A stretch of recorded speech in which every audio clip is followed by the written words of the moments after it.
Hi everybody, always with me are my intriguing co-host Janine, Bruno. Good afternoon. Good afternoon. Good afternoon. How are we today? Very well, mate. Brilliant. Awesome. Our Perth LinkedIn Success Series rolls on today, and I'm delighted to announce our special guest for the show. So let's not waste any time and get him straight on. Let's welcome Robbie Figg. Cheers, mate. Hello, mate. How are you? Very well. Janine? So I'm going to quickly introduce Robbie a little bit. So he's the operations manager for Happiness Co. This is a cause that's very close to my heart. It's about making people happy. But that being said, I want Robbie to talk about what he does and what he's built with his founder, Julian, and the cause that they bring in and the awareness they're bringing to suicide in Australia. Yeah, absolutely. Look, guys, I really appreciate you having us on. This is the stuff I love, getting to talk to people about what we do for a longer time. You know, it's a soundbite world at the moment, and to get this amount of time is awesome. So thank you very much, first of all. Thank you for giving us your time. No, anytime. So basically Happiness Co is a social enterprise. We are built with the head of a business and heart of a charity, and we have a model that allows people to get involved in 3 different ways, which is as an individual, through their workplace or corporate, for lack of a better word, and schools, so education. And those 3 wings of the business, if you like, fund the movement, and that's the most important part of what we do. The Happiness Co movement is something that is born out of a story, which I'll go into in a second, but it's all about acts of kindness, contribution, making sure that we can get behind different charities and not-for-profits, and niche high-risk programs like our Man Enough movement. Next year we're looking at anti-bullying, and being a social enterprise, you kind of get to choose what you can help and how to help. So generally just paying it forward, giving people a bit of happiness in the day that's unexpected, it's taking them unawares, I suppose. So on the streets, so talk to us about what you've been doing with them, so your colleagues in the programme, and what they've been doing on the streets. Yeah, well look, our story essentially is that Julian Pace, our CEO, founded the company last year in April. And that was after 5 or 6 years of being a professional speaker, 30,000 people, 10 countries. But his thing was he'd get on stage, deliver content about his story, which is he lost his father, his cousin and his best mate to suicide within 3 years.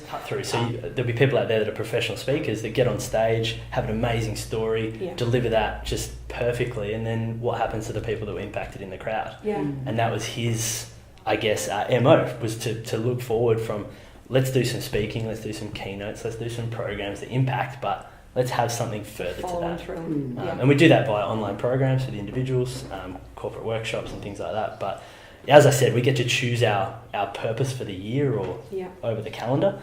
And last year was Choose Kindness. So we got our ambassador team, which are all volunteers that have been through the programs, go out and pay for shopping, help people across the street. It doesn't have to be monetary, of course. But that's to add to our model, which is contribution and growth. One of the things that usually hard to come by, which is how to support any kind of cause that you're trying to drive in a way. So, as far as your contribution, financial that is, how do you get to run your organisation? Yeah, well, we've had some amazing opportunities to meet people in government lately. In fact, yesterday, Mental Health Commission, and we've met with Roger Cook, and a lot of those meetings end in how do you want us to help you financially? Because you're doing an amazing thing. We know you're a business and a social enterprise, and we can see where the money's going, but where's it coming from? And explaining the same thing to them is we have some really unique funding models. We just got $250,000 off the back of a car raffle. I saw that. Funded for, so our movement partner Flash Market, and a shout out to Maddie who'll be watching, big LinkedIn fan. But Jules actually helped his wife in our 21-day happiness program, happiness challenge, and then they worked one-on-one in a 10-week mentorship, and then 2 weeks later he gets a call. It's Maddie, you've been working with my wife Sammy. And Jules is just like, what did I do? And he goes, mate, you saved my marriage. That's amazing. And he said, no, I didn't. Sammy did that, and you did that, and you've worked on it together with the tools that we've sort of worked through. And he said, well, how can I help? And he goes, I want to do something. And he goes, how much is it going to cost you to operate for the next 10 to 12 months? And he goes, look, how about, we're looking for sponsors, 10 to 15,000. This is right at the beginning. He goes, no, what do you need for the whole thing? He goes, well, we want to do this Man Enough movement aimed at men getting to open up, be vulnerable and speak about their issues before they become, hopeless problems. Yeah. And he sold him this big vision, and Matt said, oh, right, let's do it all. He goes, what do you need? He goes, let's say 250,000. Yeah. Before he'd really even mapped it out, and Matt said, yeah, no worries, let's do that. And we've just committed to another $1 million over 2 years with them via that same funding model. So I guess it's just belief and social proof. Yeah. It's all well and good to have this amazing vision, and there's some amazing awareness charities around not unhappiness, because that's kind of our space now, which is awesome, but around mental health, depression, anxiety.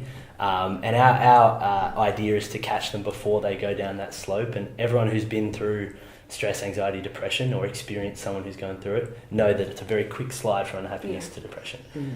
So we work in that space of unhappiness where we hope to catch them out before and give them the tools and the resources. So action over awareness, and you were talking then about contribution and stuff like that. Together We Can is our hashtag, and it's copyrighted or trademarked, whatever it is. But also it's trademarked is happiness can change a life, even save one. Yes. And we trademarked that because it sounds bloody good, but it also means a lot to us, and we live that every day.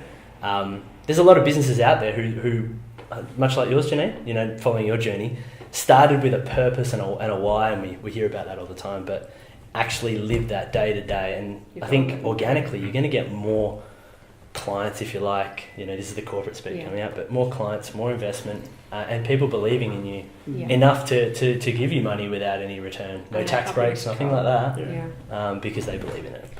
So Rob, you're talking a lot about awareness piece. Can you give us a little bit of an insight on how social media has played a part in the growth of Happiness Co, as well as what you're looking at doing via this platform on LinkedIn? Well, I'm excited for putting some more heart and soul into LinkedIn. I think at the moment we're not using it enough as individuals, and I think it's important to show what we do in the corporate space. And if you check out the workplace happiness stuff that we can obviously send through, gratuitous plug, but a lot of it is you could do the challenge, you could do the corporate workshops, you could do a schools program and receive the same content delivered differently.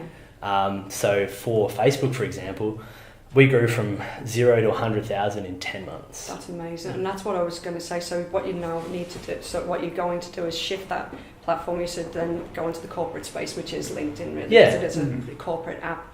But being able to build that from nothing to 100,000 in such a short space of time is quite amazing and a feat in itself. I'm hoping that you can achieve that through LinkedIn too. And we're going to be given a massive plug for it because it is something that's spectacular, close to my heart. And I think a lot of the professionals on this platform are really going to, they'll take some use from it. Can we finish off today's show by letting our audience know how can people get in contact with Happiness Co? Absolutely, yeah. So you can check me out on LinkedIn. Small fry at the moment compared to you guys, but Robbie Figg, Figg, and Happiness Co on Facebook is the best way to see what we do in terms of relevance and how we grew there. But LinkedIn, we have our Happiness Co company page and happinessco.org for our programs. All right. You've been amazing. You have, and I think on behalf of all three of us, thank you very much for your time today and giving us an insight into Happiness Co. It's certainly been a very insightful episode, and obviously a very happy one. Hopefully. So thank you very much, and to everybody watching, we will put up all the links. So Instagram, Facebook, we'll get all those onto the post so you can easily contact them as well as Robbie's one. But we'll also get Rob's on there so you can connect with him, which we encourage. And until next episode, stay strong and obviously stay happy. Thanks, Perth. Cheers.